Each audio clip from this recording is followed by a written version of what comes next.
I feel, yeah. I feel.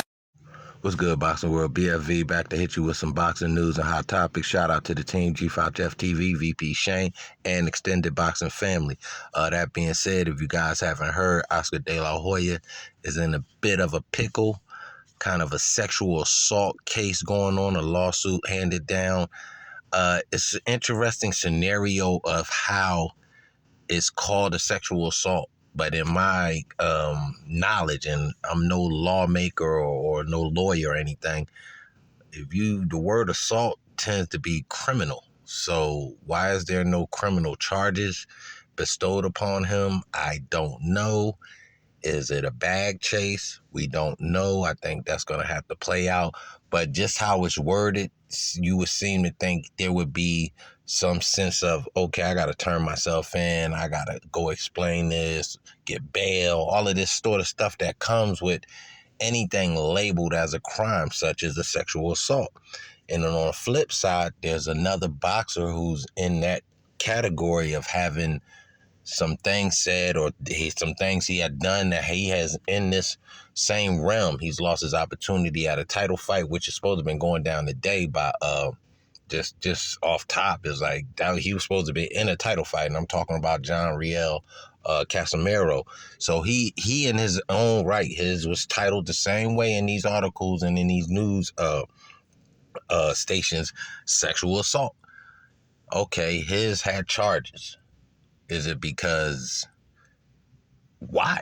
I mean, I don't know. You read these stories and there's no like play-by-play scenario. It's a whole lot of, well, this is what the charges built up to. It's misdemeanors, felonies as far as John Romero, obviously enough to pull him out of a fight last minute, even though they did have a backup guy, because I tapped in on this story a couple, 2-3 weeks ago. So check out the channel and you can get that earlier information from me. But just interesting how they broke down both those cases like that. One is non-criminal, but it's labeled as a criminal headline.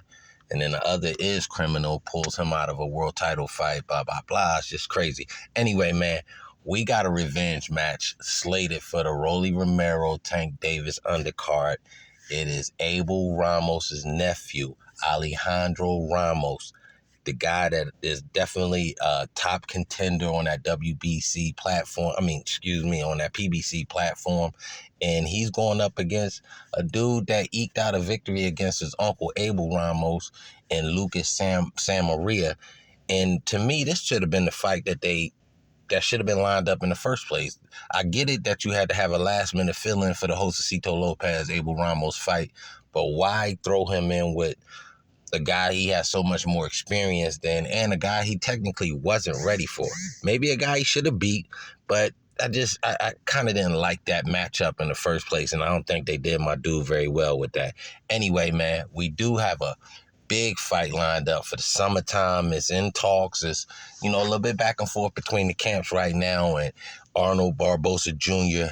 and the Teofimo Lopez camp. Obviously, both these guys are ranked high in the WBO rankings, both of them top 5, I believe, 2, 3, something like that in that scenario.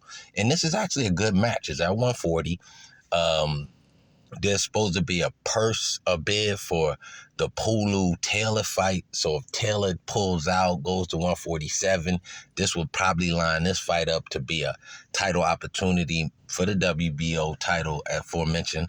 And I think it's a great fight. Teofimo Lopez, 16-1, very strong puncher, going in there against a guy has a little bit more experience, 26-0, and Arnold Barbosa, but not really a banger like that. Only 10 KOs for Barbosa, but very solid fighter. So it still lines up to be a great fight because, again, we seen Teofimo go up against a guy that's really not a big puncher and lose a fight, get some damage done to him too. And that's it. Obviously, we know the undisputed champ, if you want to say undisputed, or at least unified champion in Kambosos. So we know Lopez will take some damage. Anyway, sliding over into this Isaac Cruz situation. He wants to fight with Ryan Garcia. I don't like that matchup, man. It's if you look at the physical statures of both guys, it'll be an awkward fight.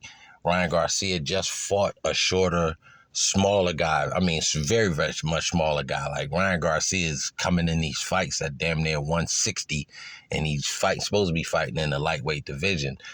Obviously, Cruz had a little bit of issues making weight in his last match against Gamboa, excuse me. But I just don't like the matchup. You know what I mean? Not even for our styles. It's just, can Cruz even get to this guy? He's so much taller than him. Ryan Garcia probably would have to fight off the back foot. That probably wouldn't look very good.